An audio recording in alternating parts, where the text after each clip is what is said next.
There are places in this world where civilization just stops, where the roads turn to dirt, then gravel, then nothing, where your phone becomes a useless piece of glass, where the nearest neighbor is measured in miles, not houses.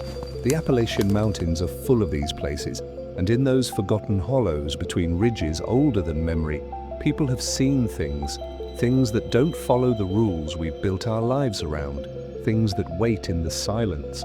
I've spent months collecting these stories, from people who went into those mountains looking for peace and found something else. Some of them made it out, some of them are still running. Tonight I'm sharing them with you, not because they're easy to hear, but because they're real, and because the people who lived through them need you to know. So wherever you are right now, turn off the lights, lock your doors, and ask yourself one question. What would you do if you realized you weren't alone? Let's begin. Story 1, Black Pine Lake. I went to a lake where people were murdered. I should have stayed away. It started with silence. That's what I remember most about Black Pine Lake. How quiet it was. Not peaceful, quiet. The kind of silence that feels like the forest is holding its breath. I'd been going there for years, 4 hours into the Appalachians, tucked into a hollow so deep you lose cell signal the second you drop below the ridge. Locals won't go near it. There was a killing there once. No one talks about it. But they remember. I didn't care. I needed the silence. The first day, I set up my tent on a strip of sand and let the stillness sink into me. No highway noise, no voices, just wind through the pines. Then, late afternoon, I saw them. A man and a little girl across the lake. Maybe 6 years old, small frame, crooked ponytail. He was older, late 30s, maybe 40. They moved together, setting up camp on the far shore. I watched them through my binoculars. Not because I'm a creep.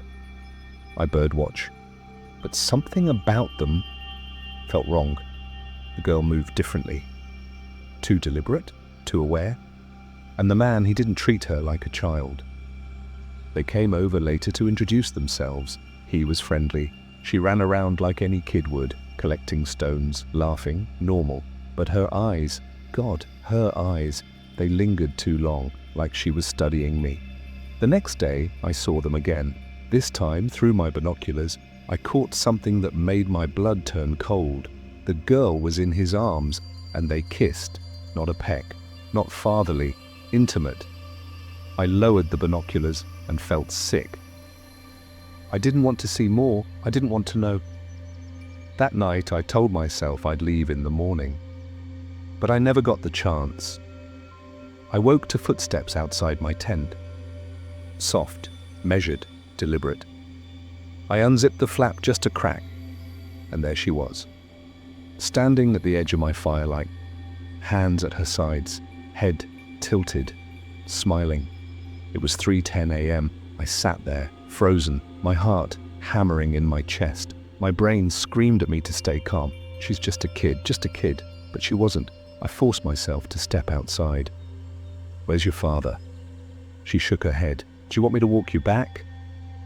She reached out her hand, that same smile, cold, practiced. I didn't want to take it. Every instinct told me not to, but I did. Her fingers wrapped around mine, small but impossibly strong. We walked in silence, through brush, through darkness. She didn't speak, didn't stumble, just led me. And then she stopped, tilted her head, looked at me with those dead, knowing eyes. Why are you talking to me like I'm a child? My throat closed. I tried to pull my hand back. She tightened her grip, and that's when I saw him, standing 10 feet away, silent, staring, knife in his hand, not a hunting knife, a blade meant for flesh. I yanked my hand free with everything I had, both hands twisting, pulling, and I ran. Branches tore at my face, my lungs burned. I heard them behind me for a while, and then I didn't. I ran until dawn broke over the ridges, until I found a trail I recognized, until I reached my car. I drove straight to the police station. They searched the area, found nothing, no tent, no tracks, no evidence anyone had been there at all. But I know what I saw, and I know what she was. The thing that haunts me most? Her smile. It wasn't childish, it wasn't cruel. It was practiced, like she'd done this before. Story 2, something's in the walls. My friend's lake house was supposed to be romantic. Instead, someone was living in the walls. It was supposed to be perfect. A week alone with my girlfriend in a beautiful lake house tucked into the Appalachians. My buddy James barely used the place, so when he offered me the keys while he was in Europe, I jumped at it. Elsa loved it immediately. Floor-to-ceiling windows, modern design, a dock that stretched out over the water. But from the moment we arrived, something felt off.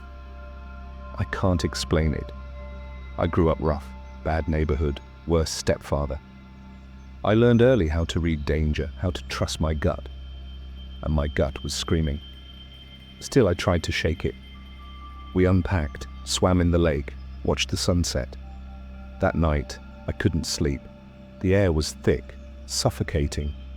The AC wasn't working right, so I went downstairs to cool off. The second I sat on the couch, I heard it, a creak, right next to me, like someone had stepped on the floor. I called Elsa's name, no answer. I got up, checked the kitchen, empty. Then I checked the front door, locked. But the house had a dozen other entry points, windows, side doors, maybe even basement access. I didn't know where half of them were. For the next hour and a half, I went room by room, checking every lock, every window, every corner. By the time I crawled back into bed, it was 3:30 a.m. I dreamed someone was standing in our room, watching us sleep. I woke up to Elsa shaking me. "Are you okay?" I told her it was just a bad dream, but it felt too real. The next day I tried to relax. We swam, sat in the shade, laughed. Then I went inside to grab dry swim trunks, and I saw her, a shadow in the upstairs window, watching us. I sprinted into the house, up the stairs, into the room, empty. I searched the entire second floor, nothing. That's when I started doubting myself. Maybe the isolation was getting to me. Maybe I was seeing things that weren't there. That night, we were sitting outside when I saw a light flicker deep in the trees. And then a man stood up. He bolted into the forest the second I looked at him. I chased him for a few yards, but he was faster. He knew the area. I didn't. Elsa was panicking when I got back. We locked ourselves inside and called the cops. They came, looked around, said they'd leave a patrol car outside overnight. James called me later, said the last time he stayed there, he had the same feeling, like someone was watching, like someone was in the room while they slept. At 4:90 a.m., I woke up. I went to check if the patrol car was still outside. I stepped into the hallway and I saw them, legs, hanging down from the ceiling. Someone was climbing into the attic. I yelled. The cops burst in. Elsa ran out of the bedroom. The attic hatch was open. They searched it. No one was there. But someone had been. Dirty clothes, our clothes, pictures of us, pictures of people we didn't recognize. Some of them were years old. Whoever this was had been living in that house for years. He used the walls to move. There was a massive hole in the attic that connected to the lower floors. He'd been watching, collecting, waiting. James flew back immediately. He'd forgotten the attic even existed. The police never found him. We still don't know who he was or why he was collecting our pictures. It's been 8 years. And I still wonder, how many nights did he stand over us while we slept? Story 3, the deer skull. I thought burnout was something that happened to other people. Then I moved to the mountains and met something worse. I was dying. Not physically, mentally. I'd spent my entire life working, climbing, achieving. My job was my identity. Until one day I couldn't do it anymore. I missed deadlines, slept through alarms, stopped seeing friends. The doctor called it burnout. I called it bullshit. But I felt it, the weight, the emptiness. So I made a decision that shocked everyone. I was going off the grid. Within a year, I was living on Spruce Mountain in West Virginia, alone, isolated, a 45-minute drive to the nearest village. It was perfect.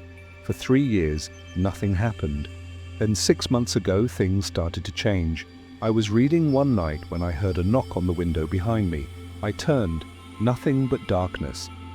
The next day, I saw fingerprints on the glass, long, thin, unnaturally so. Someone had been watching me. A few nights later, I heard footsteps outside, then a whistle, not a normal whistle, a sound that made every hair on my body stand up. Days passed. Then I saw it, a shadow, among the trees, tall, thin, deformed. It stood on 2 legs, but it didn't look human. I grabbed my shotgun, yelled at it to leave. It ran, but it came back. One night, a rock hit my bedroom window. I looked out. The shadow was there again. Its head was pale, too pale, like it was glowing. I locked everything, checked every door, every window, but I felt it watching. The next night, I installed cameras. For weeks, I saw nothing. Then 2 weeks ago, I finally caught it. A man, stepping out of the trees, wearing a deer skull as a mask. I went outside, fired my shotgun, yelled that I'd shoot if I saw it again. It didn't move, it just stood there, staring. I went back inside, checked the cameras. It was still there, staring into the lens, like it knew. Now, every night, it appears. It stands in the same spot, staring into the camera. By morning, it's gone. I haven't slept in days. I don't know what it wants, but I know one thing, it's not human. I'm writing this because I don't know how much longer I can take it. If you're reading this, and I've stopped posting, you'll know why. Story 4, he followed me. He didn't smile, he had nothing with him, and I had no idea he'd been following me. Fall hikes are my favorite. The crunch of leaves underfoot, the smell of pine, the silence. That's why I was out there that October, deep in the West Virginia woods, 20 miles from the nearest road. I hadn't seen another person in 2 days, until I did. A man, walking toward me on the trail. He looked surprised to see me. I nodded, smiled. He didn't smile back. And he had nothing with him, no pack, no gear, just the clothes on his back. I told myself he was camping nearby, that he'd gone for a walk, but something about him felt wrong. I kept moving. 5 hours later, I reached the campsite, a flat clearing recommended by someone in a hiking group. The view was disappointing, but I was tired. I set up my tent, made dinner, watched the stars. At some point, I fell asleep. I woke up needing to pee. I stepped into the trees, away from the campsite. I hate the smell of dried piss in the morning. That's when I heard footsteps. I hid behind a tree, and I saw him. The same man from the trail. He walked straight to my tent, peered inside, looking for me. Then he walked to the opposite side of the clearing and hid behind a bush, waiting. I stayed behind that tree for hours, watching him, hiding. At some point, I lost sight of him, and that's when the real terror hit. The ground was covered in dry leaves. If he moved, I'd hear it. But I didn't, which meant he was still out there, silent, watching. I stayed there until dawn. When the sun finally rose, I grabbed my gear and ran. I didn't stop until I reached the road. A ranger picked me up. I told him everything. He laughed, said I was probably exaggerating. So I never reported it. But I know what I saw, and I know what he was planning. I still hike, but I never camp alone anymore, and I never ignore my instincts. Story 5, watching me sleep. The job was simple: feed the animals, sleep in the guest room, but someone else was already living there. I was 25, broke, desperate. So when John offered me $500 to watch his farm for a week, I said yes. The place was isolated, 40 minutes from town, the kind of quiet that makes you forget the rest of the world exists. John was polite, rehearsed almost. He showed me the animals, goats, chickens, a horse, and handed me the keys to the farmhouse. He told me to sleep in the guest room, keep an eye on things, said there'd been break-ins lately. The first night was fine. The second night, I woke to a sound, metal clanging, outside. I looked out the window. The barn door was swinging open. I thought maybe the wind had done it. But when I got outside, the door was shut, and the latch was locked. Someone had opened it, then closed it again. The next night, I smelled something. Sweat, acidic, weird. It was everywhere. The kitchen, the bedrooms, the living room. I couldn't find the source. That's when I noticed the air vent above the closet.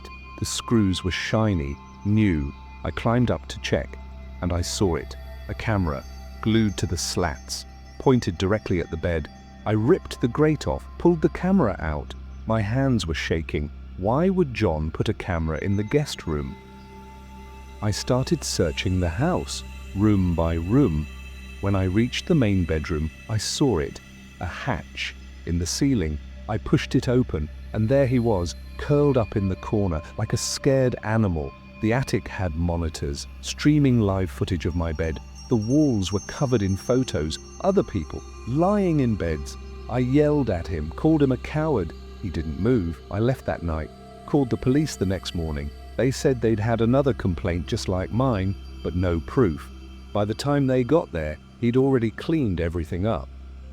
I don't know how many people he watched, or how long he'd been doing it. But I know one thing, I got out just in time. Story 6, David's bleeding. I bought a cabin to escape the city.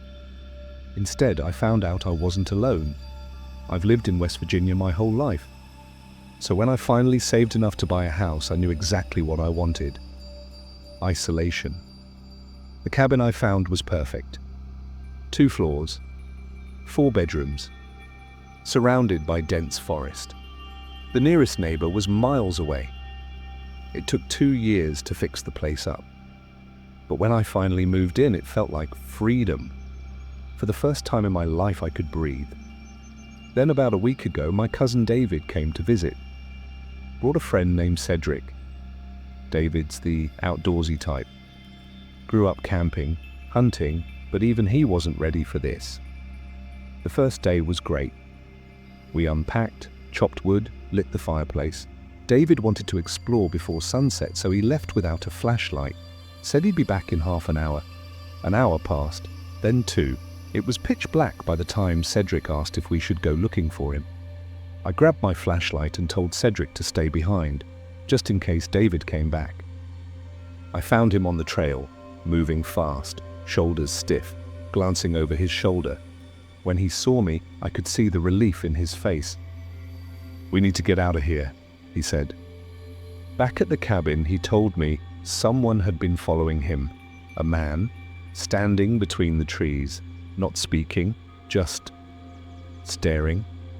I told him not to worry, probably just some guy trying to scare us off his property. But David shook his head, and he didn't look like he lived in a cabin. He looked like he lived in the woods. A couple days passed without incident. We finally relaxed.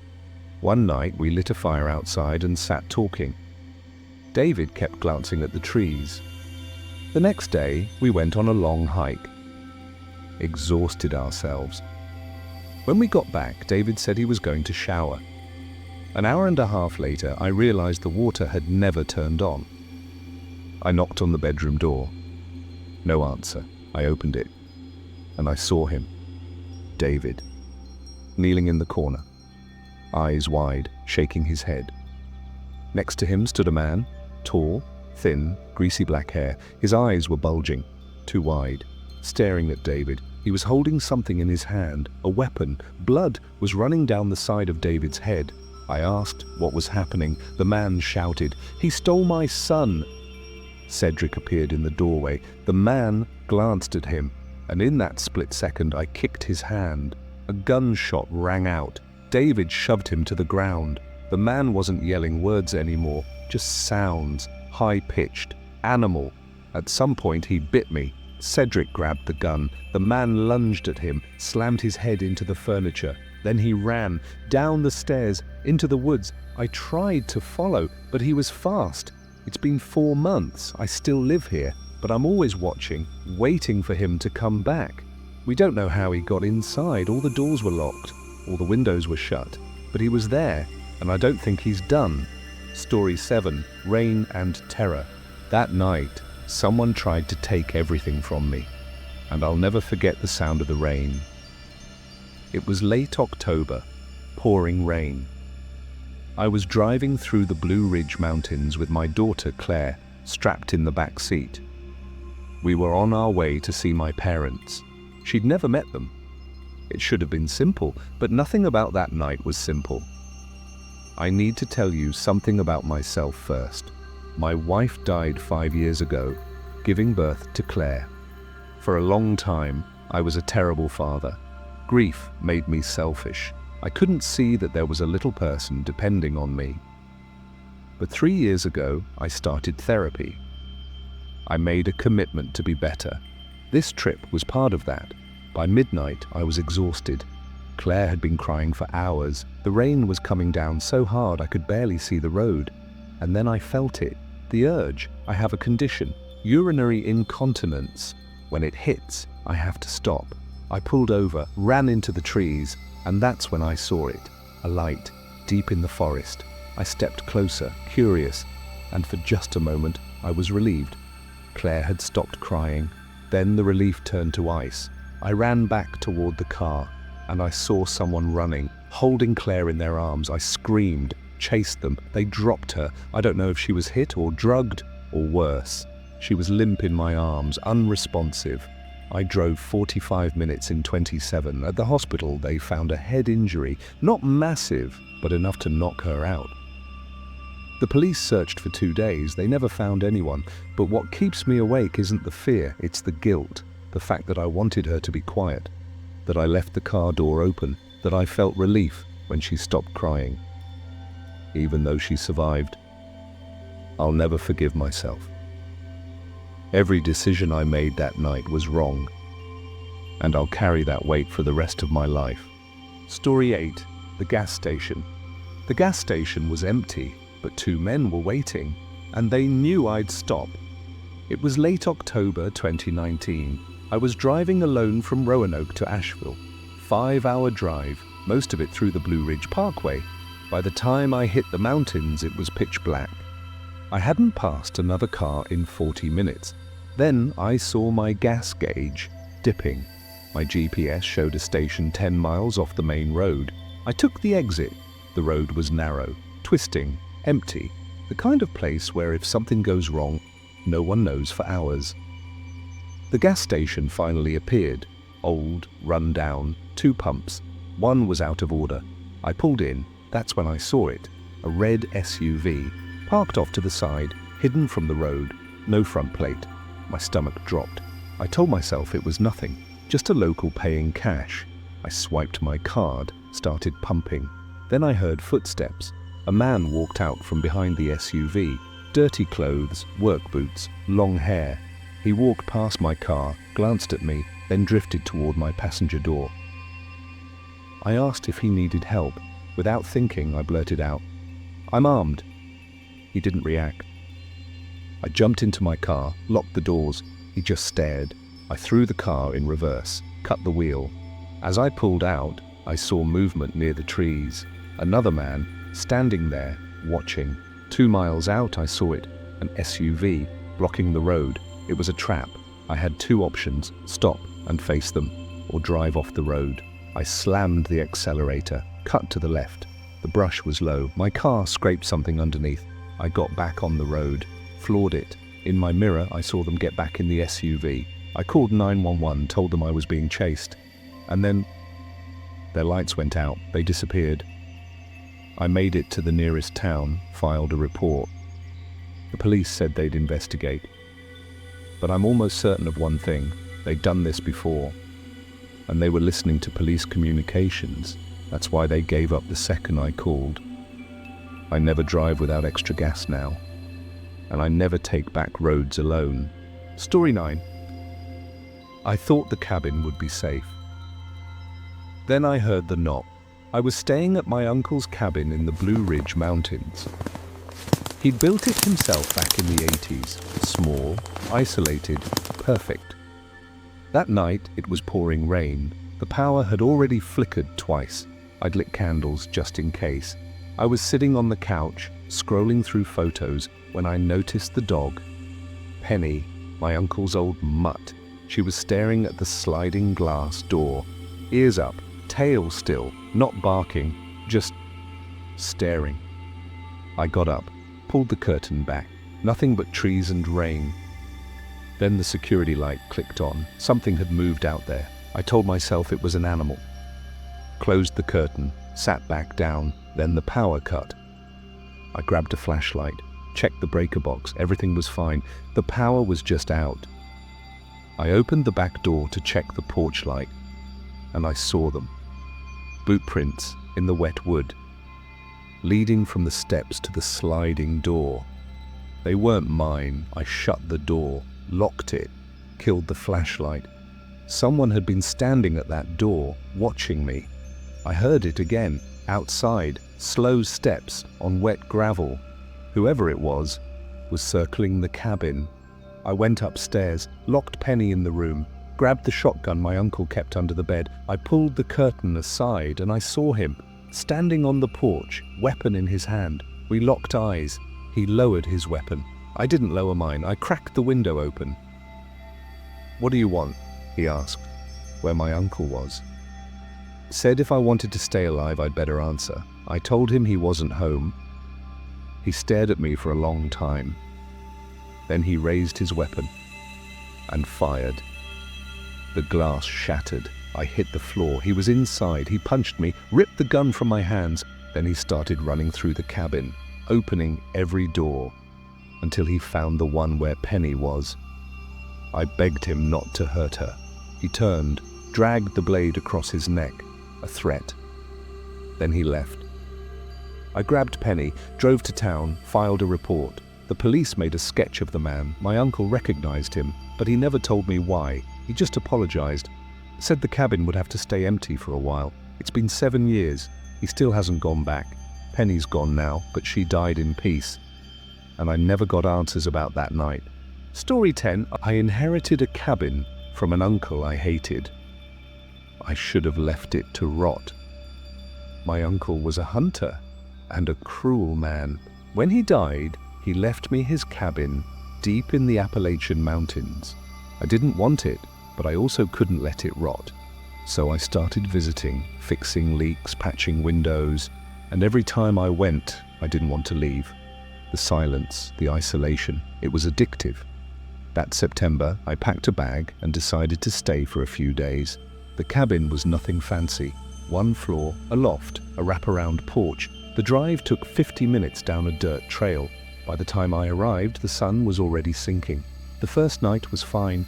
The second night, I saw something, movement, between the trees, downhill from the cabin. At first, I thought it was a birch trunk catching the light, but it kept shifting, getting closer.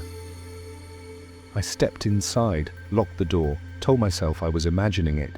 But when I peeked through the window, I couldn't shake the feeling something was out there. That night, I woke to footsteps outside, slow, deliberate, on the porch. I stayed in bed, clutching a knife. The footsteps circled the cabin, then stopped. I got up, looked through the window, and I saw him, a man dressed in black, staring at the cabin. His eyes were wide, bulging. Then he locked eyes with me. I pulled back, hid behind the curtain. He stepped closer to the glass. His shadow grew across the window. He stayed there until 6:30 a.m. Then he turned and walked into the woods. I packed everything, ran to my car. I don't know what he wanted, but I'm never going back.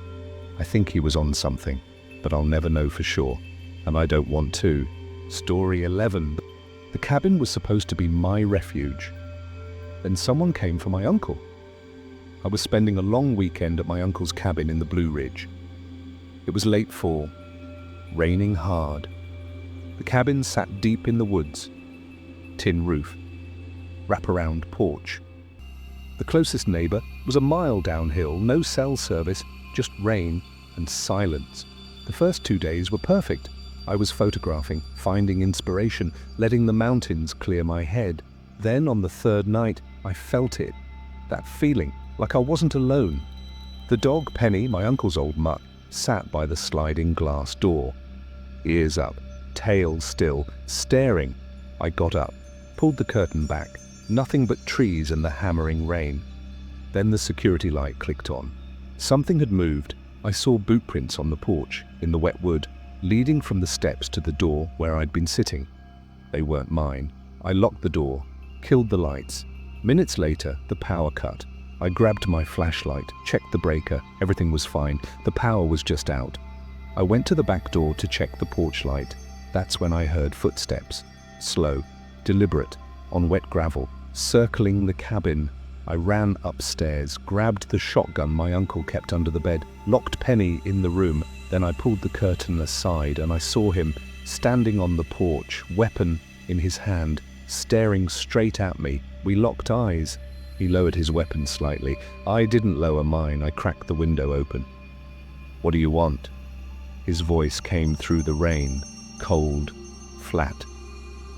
"Where the hell is your uncle?" he added.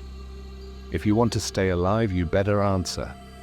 I told him he wasn't home. The man stared at me for a long moment. Then everything happened too fast. He raised his weapon, fired at the glass. It shattered. I hit the floor. Glass rained down on me. He was inside. Before I could stand, he punched me, hard, ripped the shotgun from my hands. Then he started running through the cabin, opening every door, searching until he found the one where Penny was locked. I begged him not to hurt her. He turned, looked at me, dragged the blade of something sharp across his own neck, a threat. Then he walked to the shattered window and disappeared into the rain. I grabbed Penny, threw her in the car, drove to town, filed a report with the police.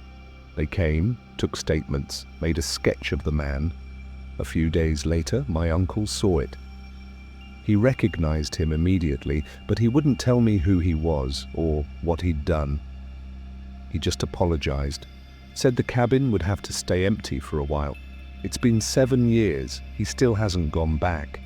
Penny passed away peacefully a few years ago, but I never got answers, and I don't think I ever will. Some debts follow you into the woods, and some men don't care who gets caught in the crossfire. Story 12.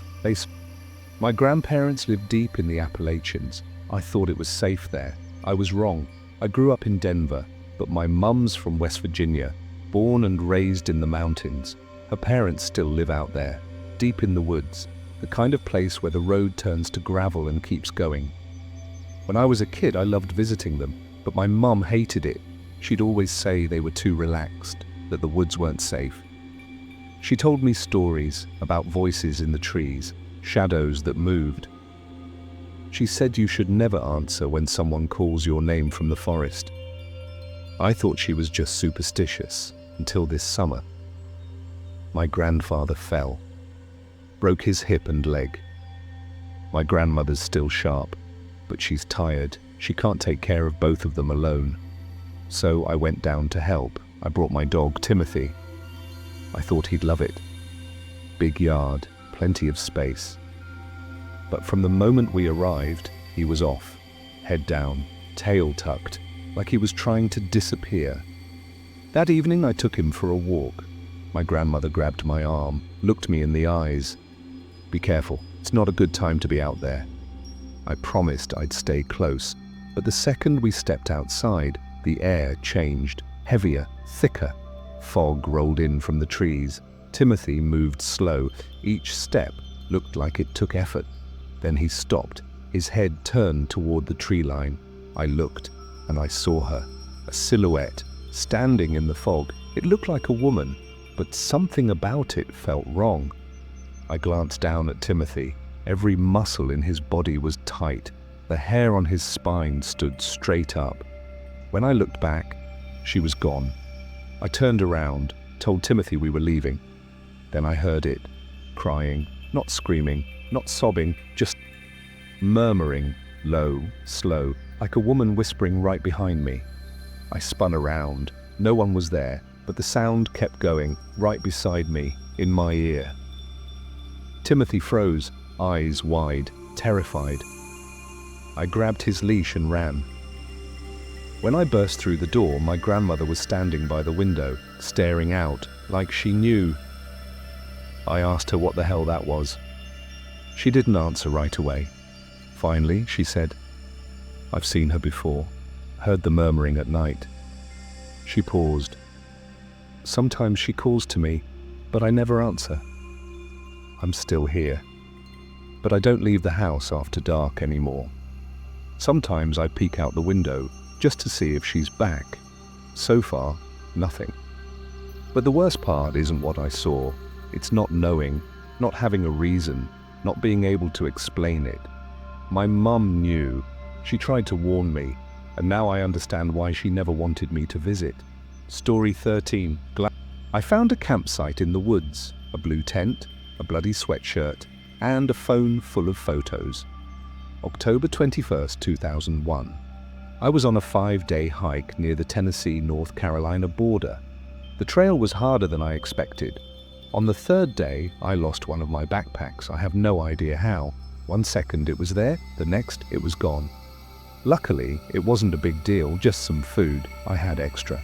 It wasn't until the 4th day that I found it, the campsite. At first, I only saw the tent, blue. Set up in a clearing, I figured someone else was camping nearby. I called out, said I just wanted to pass through. No one answered. As I got closer, I started noticing details. A sleeping bag, half inside, half outside the tent. Stuff scattered on the ground. The camp stove knocked over, and then I saw it. A blue sweatshirt, covered in blood. My first thought was an animal attack, but the tent was full of food. No animal would leave that behind. I started backing away. That's when I saw the phone, lying between 2 rocks near a creek. I picked it up. Still had battery, no PIN code. I opened the photos, and my blood ran cold.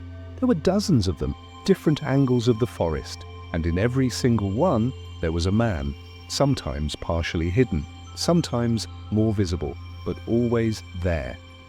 The last photo had been taken right where I was standing. Whoever owned this phone had been running, documenting, trying to prove what was chasing them. I didn't wait, I ran, made it out by nightfall, went straight to the police. The person who owned that phone was never found. To this day, they're still missing. I don't know who that man was, or what he did, but I know he was still out there when I found that phone. Story 14. I was 16 when we went to the Smokies, and I learned that some things hunt you before you even know they're there. My dad and I have always been close. When I was younger, we started hiking together, camping in the woods. This happened 8 years ago.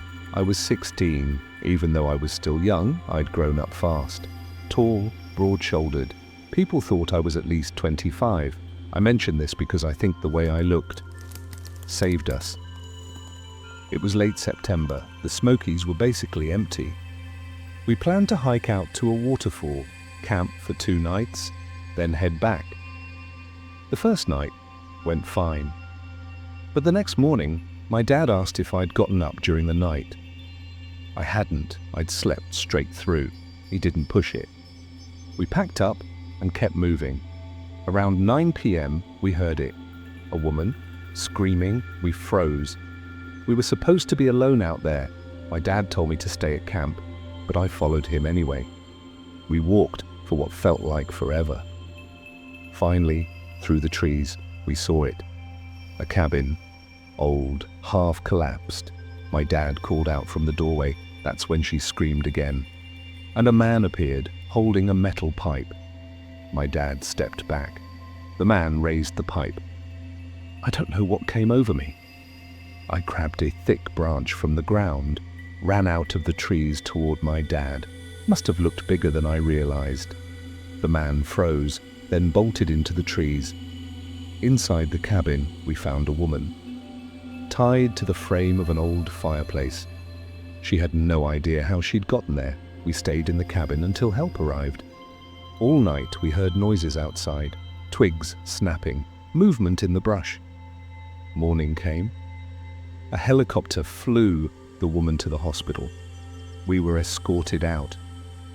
We never went back to that part of the mountains. As far as I know, the man was never caught. That night, I stopped being a kid and my dad realized I'd just saved his life. Story 15. I rented a cabin online.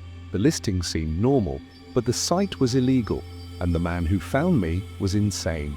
I was 27, working remotely, burned out. I found a listing for a tiny cabin in the Cherokee National Forest.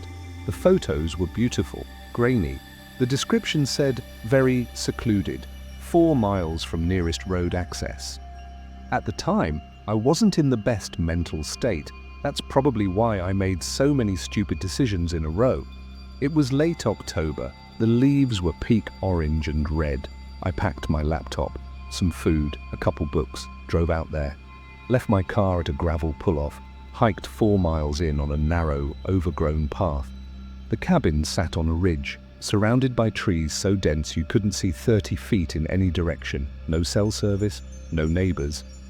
Inside was rustic, but cozy. One main room, wood stove, a cot, a little kitchenette. The first day went great. The second day, I saw something. Around dusk, I went outside to take photos. I heard movement. Down the slope, I grabbed my camera, positioned myself at the window, but I couldn't see anything. The sound grew louder. Footsteps. I shut the window, stayed inside. I wasn't afraid yet. As long as I stayed inside, everything would be fine. That night, I woke to a sound, metal, clinking, like someone fiddling with the latch on the door. I lifted my head. The sound stopped. I told myself it was the wind, fell back asleep. The next morning, I barely went outside. When I did, I was armed. By late afternoon, I had the feeling again, like I was being watched. I looked at the trees to my right, and I saw him, a man, standing in the middle of the trees, watching me. I waved. He didn't wave back. I called out, started walking toward him. That's when he stepped out from the trees. He was holding something, a scythe. I ran inside, locked the door. When I peeked out the window, he was already at the cabin. He saw me, smiled, then dragged the scythe across his neck. A threat. I shouted that I was armed. He didn't react, just stood there. I closed all the shutters, started planning my escape. I decided I'd wait until morning, then run for the car. That night, around midnight, I heard something, a scream, outside, then choking. I opened the shutter. He was lying on the ground, the scythe next to him, blood everywhere. I thought about running, but what if it was a trick? I waited until morning. When the sun came up, I saw he was still there, dead. I ran to the car, called the police. They found him. The autopsy showed large amounts of drugs in his system, multiple puncture wounds on his body. He died from an overdose. But the police also told me something else. The cabin I'd rented was illegal. So was the site I'd used. I don't know if it was a coincidence, but I'm never doing anything like that again. He was out of his mind, hallucinating, and I was whatever monster he saw in his head. Story 16. A stranger targeted us, burned our cabin, followed us across state lines. And we still don't know why. 15 years ago, my husband and I needed a break. From work, from routine, from everything. But there was another reason. I had a stalker. It started a year before. At first, it was small. A glance here, a stare there. Then it happened at home. I'd feel someone watching me through the windows. One night I woke up to footsteps downstairs. My husband had gone to pick up the kids. I locked myself in the bathroom, called the cops. The footsteps got closer. Just as they reached my room, my husband came home. The police searched the house, found nothing, except the back door, wide open. We changed the locks, got a better alarm system, but I still felt on edge. That's why we decided to get away. We dropped the kids off with my brother in another state. Then we drove to the Smokies. Nobody knew where we were going, not even our kids. We were careful, really careful. The first 2 days were perfect. But on the third day, I felt it again, like we weren't alone. My husband thought I was being paranoid. We went on a hike anyway. When we got back, we knew. The windshield was shattered, hood popped, wires everywhere. We ran inside, locked up, went straight to the panic room. It wasn't high tech, but it was bulletproof, stocked, good enough to keep us alive for a month. 10 minutes later, we heard a bang, then a gunshot, then another crash. He was inside. We heard glass shatter, doors slam, then silence, then a knock, right on the panic room wall. He knew we were in there. A few minutes later, we smelled smoke. He was setting the cabin on fire, but he didn't know the panic room had 2 exits, one into the house, another through a tunnel, leading to a storage shed 328 feet away. We grabbed what we could, opened the hatch, and ran. We made it to Wares Valley. The fire was already reported, the cops investigated, found nothing. After that, we didn't feel safe anywhere in the US, so we left. Since we moved, nothing's happened, but the fear is still there. Our new home has escape routes, secret rooms, safe zones. People call me paranoid, but none of them lived through what we did. Story 17. 10 years ago, I saw a child in a cabin, and now every night I wake up thinking he's still there. 10 years ago, I was in my early 20s. Me and 3 friends were hiking the Smokies.